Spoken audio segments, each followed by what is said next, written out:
15 czerwca 2019, dzień pierwszy. Mimo przeciwności losu i komplikacji w przygotowaniu motocykli do podróży, wyruszyliśmy przed czasem. Tym razem we trzech obraliśmy kierunek na Terespol. Niespełna 100 km od domu Wojtek zasygnalizował brak sprzęgła. Zaplecze narzędziowe pozwoliło nam rozebrać motocykl i postawić szybką diagnozę. Pękł uchwyt linki od strony silnika. Uprzejma starsza pani w pobliskim sklepie odzieżowym wskazała miejsce, gdzie mogą nam pomóc. Właścicielem warsztatu okazał się motocyklista, który pospawał nam uszkodzony element. Motocykliści powinni sobie pomagać. Takie były jego słowa. Podziękowaliśmy i wróciliśmy składać Suzuki. Zatrzymała się przy nas większa grupa motocyklistów jadąca na zlot BMW w Okunince.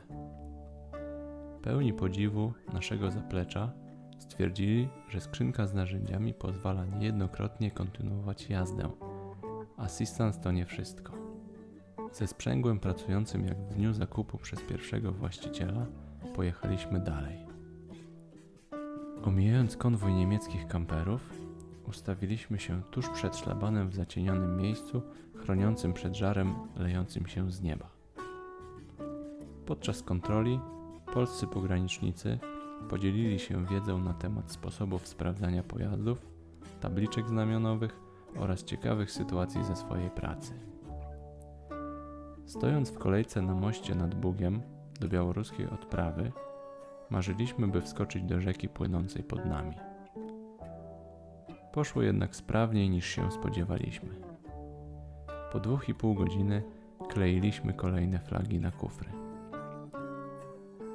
Tutejsze drogi pozytywnie nas zaskoczyły. Są szerokie i równe.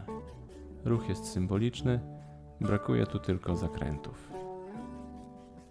Kierując się na polecaną przez kolegę Eliasza kwaterę, przypadkiem wylądowaliśmy u sąsiada z naprzeciwka. To był szczęśliwy traf. Właściciel gospodarstwa skierował nas do pobliskiego sklepu, by uzupełnić płyny. Każdy z nas nakręcił na licznik kolejne ponad 40 km. Po powrocie zostaliśmy poczęstowani zimnym chłodnikiem. Cisza, spokój, lokalne piwo. Kończymy dzień z nadzieją na kolejne pozytywne przygody. 16 września 2019, dzień drugi. Leniwy poranek, tradycyjne regionalne śniadanie przygotowane przez gospodarzy nie motywowało nas do opuszczenia tego miejsca. 2 godziny później spacerowaliśmy już po centrum Mińska. W poszukiwaniu kontaktu ze światem, Wi-Fi, wstąpiliśmy do kawiarni na lody i kwas. Ciemna, deszczowa chmura, wyłaniająca się zza rogu, zmusiła nas do szybkiej ewakuacji ze stolicy. Dotarliśmy na wschód Białorusi. W miejscowości Orsza, historycznie powiązanej z Kmicicem, spotkaliśmy wiernych kibiców sambo z Lublina, podróżujących pociągiem, autostopem, czymkolwiek. Ich celem jest dotarcie do Sankt Petersburga. Siedząc nad brzegiem Dniepru, wymienialiśmy się wiedzą i doświadczeniami o podróżach bliskowschodnich. 17 czerwca 2019, dzień trzeci. Dziś w planie był najbardziej niepewny punkt podróży. Z Orszy udaliśmy się drogą M1 w kierunku Smoleńska. Po kilkunastu minutach jazdy zatrzymała nas tutejsza milicja. Chwila niepewności trwała krótko. To była tylko rutynowa kontrola. Chcieli obejrzeć nasze motocykle. Między Białorusią a Rosją na tej trasie istnieje przejście graniczne, które mogą przekraczać jedynie obywatele tych dwóch państw. My byliśmy prawdopodobnie pierwszymi turystami, którym udało się przejechać. Po drodze odwiedziliśmy cmentarz polskich ofiar w Katyniu i przebiliśmy się przez zatłoczony Smoleńsk. Kolejne prawie 500 km na wschód minęło sennie i nużąco. W trakcie tego odcinka pokonaliśmy aż 3 zakręty. Ciekawiej zrobiło się, gdy wjechaliśmy na południową część najmniejszej z 3 obwodnic Moskwy. Co się tutaj działo, nie da się opisać słowami. Ruch, manewry, pojazdy, sygnalizacja, awarie, chaos na w pełni zapchanych 5 pasach drogi wymagały od nas pełnego skupienia. Po tych ostatnich 50 kilometrach mieliśmy dosyć. Z wielką ulgą zgasiliśmy silniki na hotelowym parkingu w stolicy Rosji. 18 czerwca 2019, dzień 4. Leniwy poranek ciągnął się prawie do południa. Formalności związane z pobytem zajęły sporo czasu. Udaliśmy się zwiedzać miasto. Moskiewskie metro było pierwszym punktem programu. Zobaczyliśmy większość najatrakcyjniejszych stacji. Wymagało to kilku godzin jazdy i sporo chodzenia. Na szczęście ciężkie kombinezony i kaski zostały w miejscu noclegu. Po podziemnych atrakcjach wyszliśmy na powierzchnię. Plac Czerwony, Kreml, Sobór Wasyla Błogosławionego, Pałac Senacki i wszystko to, co dookoła, to za dużo na dzisiaj. Wracamy tu jutro z samego rana. W trakcie zwiedzania miasta zobaczyliśmy też kilka stadionów tutejszych klubów piłkarskich. 19 czerwca 2019, dzień 5. Zdarzyła się kolejna awaria na tym wyjeździe. Autobus wiozący nas do metra nie dojechał. Skrzynka z narzędziami została przy motocyklach, dlatego nie mogliśmy pomóc. Dzięki temu przypadkiem trafiliśmy do sklepu motocyklowego, gdzie nabyliśmy kilka produktów, które mogą się przydać w drodze powrotnej. Kolejne godziny spędziliśmy na zwiedzaniu okolic Placu Czerwonego i Kremla. Obejrzeliśmy z zewnątrz teatr Bolszoi, przycupnęliśmy w parku Zariadie nad rzeką Moskwą i spacerowaliśmy po Aleksandrowskim sadzie. Dobrym posunięciem było wstąpienie do lodowej jaskini w ten gorący dzień. Przyjemne -9 stopni Celsjusza chwilowo nas schłodziło. Dzień zakończyliśmy zakupem pamiątek. Podczas powrotu naziemnym pociągiem nie obyło się bez przygód. Drzwi, którymi chcieliśmy wysiąść, odmówiły posłuszeństwa, zmuszając nas do szybkiej ewakuacji innym wyjściem. 20 czerwca 2019, dzień 6.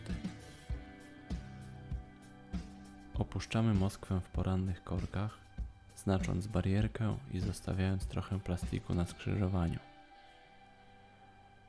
Pierwsza godzina w porannym tłoku prawie zagotowała nasze motocykle, a nam przepociła świeżo wyprane termoaktywki. Do zrobienia mieliśmy 730 km. Szybkie tankowania i krótkie przerwy na odpoczynek, przeplatane przysypianiem za kierownicą na nudnej M1, pozwoliły sprawnie dojechać do granicy. Jadąc spokojnie, nie zwracając na siebie uwagi, niezauważeni wjechaliśmy do Białorusi, nawet się nie zatrzymując. Żegnamy się z Rosją. Przy najbliższym tankowaniu nie sposób było nie zauważyć wzrostu ceny paliwa. Zapominamy o zalewaniu za 2,40 za litr i z wielkim bólem serca zalewamy po 2,90. Znowu jesteśmy w Mińsku. Jutro będzie ceremonia otwarcia drugich Igrzysk Europejskich. Planujemy zobaczyć rywalizację sportową, kibicując biało-czerwonym. Jedyne 3 ruble za zwiedzenie tego skansenu.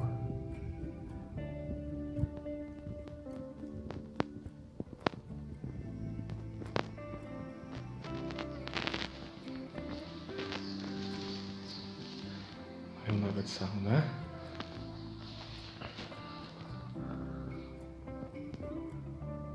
basen. 2 kabiny prysznicowe. Za jedyne 3 ruble. Od bebka. 21 czerwca 2019. Dzień 7. Opróżniona plastikowa butelka posłużyła jako materiał na nowy klosz kierunkowskazów Suzuki. Po dokonanej naprawie mogliśmy udać się w kierunku bokserskiej areny igrzysk Uruchia Sports Palace. Dobytek zamknięty w kufrach zostawiliśmy w miejscu noclegu dzięki uprzejmości recepcjonistek. W cywilnych ciuchach łatwiej i przyjemniej było przebić się przez zatłoczony i gorący Mińsk. Mocno kibicowaliśmy reprezentacji polskich bokserów. Po zawodach do przejechania mieliśmy jeszcze niecałe 200 km. Odebraliśmy bagaże i przebraliśmy się w kombinezony. Po raz pierwszy na tym wyjeździe pokonaliśmy kilkanaście kilometrów w opadach deszczu. Mieliśmy szczęście, trafiając na końcówkę chmury burzowej. Nie było sensu zakładać przeciwdeszczówek. Dotarliśmy na kemping. Nareszcie rozbiliśmy namioty. Nie na darmo wieziemy je od 2500 kilometrów. Dołączyliśmy do trójki polskich motocyklistów z okolic Białegostoku. Do wspólnych konwersacji późnym wieczorem przyłączyła się kolejna kilkunastoosobowa grupa z okolic Garwolina. Zapowiadał się interesujący wieczór. 22 czerwca 2019. Dzień 8. Zaplanowaliśmy przejażdżkę po bliskiej okolicy. Pierwszym jej punktem był Nowogródek. Zobaczyliśmy ruiny zamku, kurhan i pomnik naszego narodowego wieszcza. Sprawnie przemieściliśmy się do miejscowości Mir. Po krótkim spacerze wokół zamku i po jego dziedzińcu siedzieliśmy na motocyklach, podążając w stronę Nieswieża. Tym razem chodziliśmy trochę dłużej. Teren zamkowy jest bardziej rozległy. Postanowiliśmy coś zjeść. Tradycyjny obiad białoruski bardzo smakował. Zaryzykowaliśmy powrót drogami kategorii lokalnej. Są całkiem przyzwoite. W miarę równy asfalt i oznakowanie poziome pozwoliły utrzymywać przyzwoitą prędkość przelotową. Kolejnym obowiązkowym punktem wyprawy w te rejony jest kąpiel w jeziorze Świteś. Woda jest czysta i przejrzysta. Adam tu siedział i tworzył. Wróciliśmy na kemping. Dzisiejszy wieczór z przesympatycznymi Białorusinami zapowiada się tanecznie. 23 czerwca 2019. Dzień 9. Przed nami ostatnie 430 km do domu. Zaplanowaliśmy ruszyć o 9. Piękny poranek upłynął na powolnym krzątaniu się przy maszynach i zwijaniu obozu. Kemping opuściliśmy dopiero koło południa. Dzięki temu załapaliśmy się jeszcze na przepyszną zupę gotowaną nad ogniskiem przez naszych białoruskich kompanów zapoznanych poprzedniego wieczoru. Wiedzieliśmy już, czego można się spodziewać po tutejszych drogach, dlatego powrót w kierunku przygranicznego Brześcia zajął zdecydowanie mniej czasu niż przewidywaliśmy. Stacja paliw tuż przed przejściem obficie wypełniła zbiorniki motocykli tanią i dobrą benzyną. Zazwyczaj sprawna odprawa graniczna w tym miejscu zapowiadała się przedłużać w nieskończoność. Kolejki pojazdów powiększające się w oczach nie napawały optymizmem. Białoruska służba graniczna, uświadomiona o tym, że jesteśmy kibicami wracającymi z igrzysk w Mińsku, obsłużyła nas bardzo sprawnie poza kolejnością. Doskonałą atmosferę zepsuły jednostki mundurowych po polskiej stronie. Usprawiedliwiamy to gorszym dniem, który może przytrafić się każdemu. Ostatni przystanek na przekąskę we Włodawie był dość krótki. Około godziny 19 zameldowaliśmy się w Świdniku, zadowoleni i szczęśliwi. Pokonaliśmy równe 3000 km. 2/3 naszej grupy wróciło z umiejętnością czytania cyrylicy. Pozwala to na zrozumienie znaczącej części tekstu pisanego, co sprawia, że język rosyjski oraz białoruski przestał być taki straszny.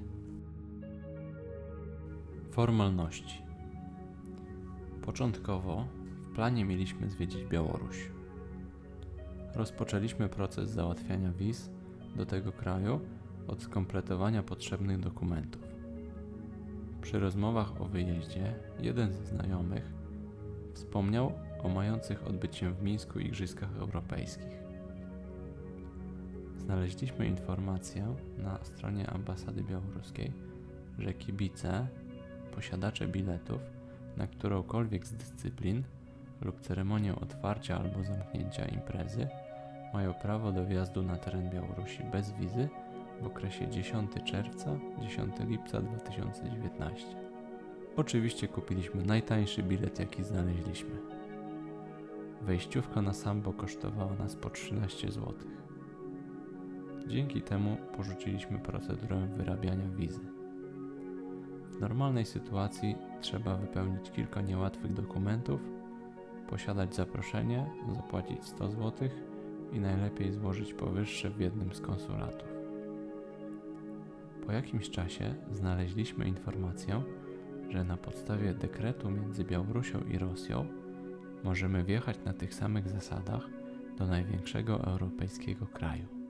Ten podpisany został przez prezydentów obu krajów jeszcze przed mundialem w Rosji i miał obowiązywać na czas mistrzostw w Rosji oraz igrzysk w Białorusi.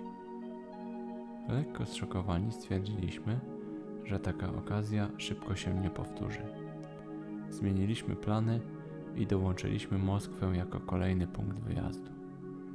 Organizacja wizy do Rosji to koszt kolejnych 400 zł oraz sporo papierkologii. W tym przypadku bilet na sambo również załatwił sprawę.